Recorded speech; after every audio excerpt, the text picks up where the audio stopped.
안녕하세요. 책 읽어주는 찰떡이 할아버지입니다. 오늘도 여전히 김수경님께서 글을 쓰시고 리틀 다빈치에서 그림을 그리신 엄마랑 아가랑 행복한 태교동화 전래동화 편을 읽어드리겠습니다. 오늘은 15번째 행복동화 겸손 배우기 호랑이와 꽃감이라는 이야기입니다. 아가야, 오늘도 너의 기억 창고를 아름답게 해줄 재미있는 이야기가 있단다. 이 이야기는 옛날에 울보어린이를 달래기 위해 할머니가 들려주시곤 하던 구수한 이야기란다. 들어보겠니? 아주 먼 옛날이었어요. 깊고 깊은 산속에 그림처럼 아름다운 마을이 있었어요. 아름다운 마을의 한 외딴 곳에 작은 초가집이 하나 있었어요.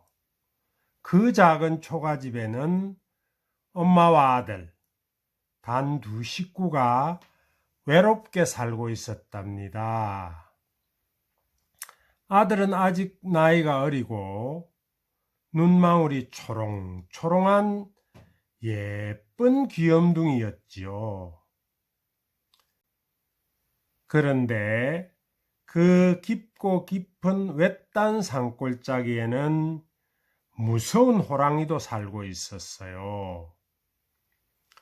그 호랑이는 몸집이 아주 크고 성질도 매우 사납고 힘도 대단히 셌어요.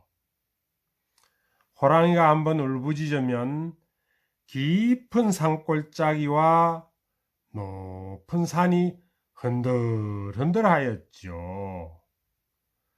그 깊고 깊은 산골짜기에 꽃이 만발하는 봄이 지나갔어요. 또 푸른 숲속의 산새들이 즐겁게 노래하던 여름도 지나갔어요. 온 산이 아름다운 단풍에 물들더니 낙엽이 지고 겨울이 왔어요. 엄마와 예쁜 아기가 사는 외딴 집에도 겨울이 찾아와 하얀 눈이 소복소복 쌓이고 쌓이는 눈과 함께 엄마와 예쁜 아기가 사는 외딴 집에도 겨울이 찾아와 하얀 눈이 소복소복 쌓이고 쌓이는 눈과 함께 겨울도 점점 깊어갔어요. 눈 쌓인 겨울의 외딴 집은 밤이 되면 더욱 외롭고 쓸쓸했어요. 그래도 귀여운 아기는 더욱 예쁘게 무럭무럭 자라났어요. 어느 날 밤이었어요. 귀여운 아기는 배가 고픈지 어디가 아픈지 보채기 시작했어요. 그러더니 밤만 되면 잠을 자지 않고 심하게 울었지요. 툭 하면 울고 보채는 탓에 어머니의 마음고생은 이만저만이 아니었어요. 어머니는 어떻게 하면 아기의 울음을 그치게 할 수 있을지 곰곰이 생각했답니다. 아하, 이러면 어떨까? 그리고 아기를 달랠 때마다 이렇게 말했어요. 자꾸 그렇게 울면 호랑이가 와서 잡아간다. 어흥. 으앙. 하지만 아기는 울음을 그치기는커녕 더 큰 소리로 울기 시작했죠. 울면 무서운 호랑이가 온다니까. 호랑이가 얼마나 무서운데 어서 뚝 하지만 아이의 울음은 그칠 줄 몰랐습니다. 한편 깊은 산속에 살던 호랑이는 겨울이 되자 먹이를 구하기가 쉽지 않았지요. 그의 겨울에는 눈이 많이 내려 산과 들이 온통 눈천지였답니다. 이러다가는 굶어 죽고 말겠구나. 며칠을 굶었는지 기억도 나질 않으니.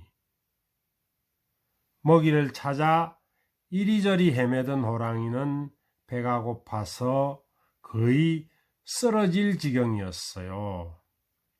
안 되겠다. 마을에 내려가서 사람이라도 잡아 먹어야지.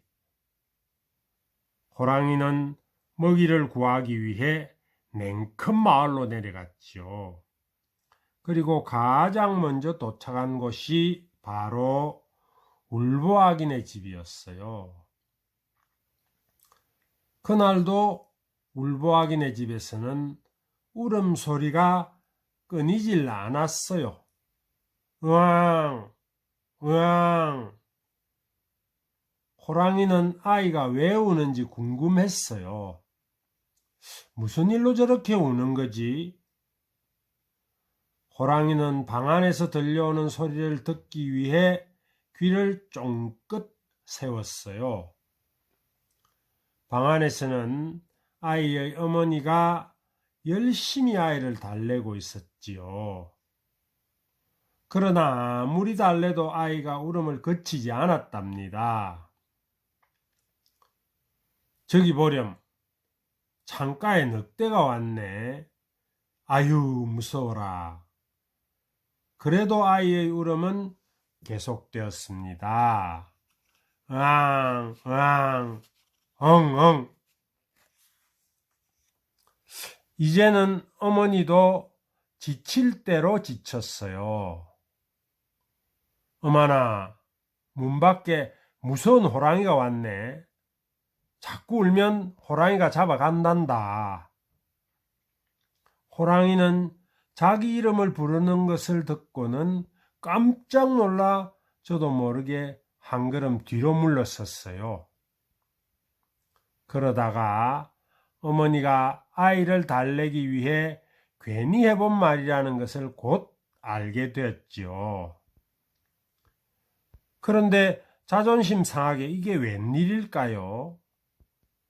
글쎄 숲속이나 마을에서 가장 무서운 호랑이가 왔다는 소리를 듣고도 아기는 도무지 울음을 그치지 않는 것이었어요. 호랑이는 머리를 갸우뚱거리며 참으로 이상하다고 생각했지요. 아니 어째서 맹수 중의 맹수로 소문난 나를 무서워하지 않는 것이지? 그때 갑자기 어머니의 목소리가 들려왔습니다.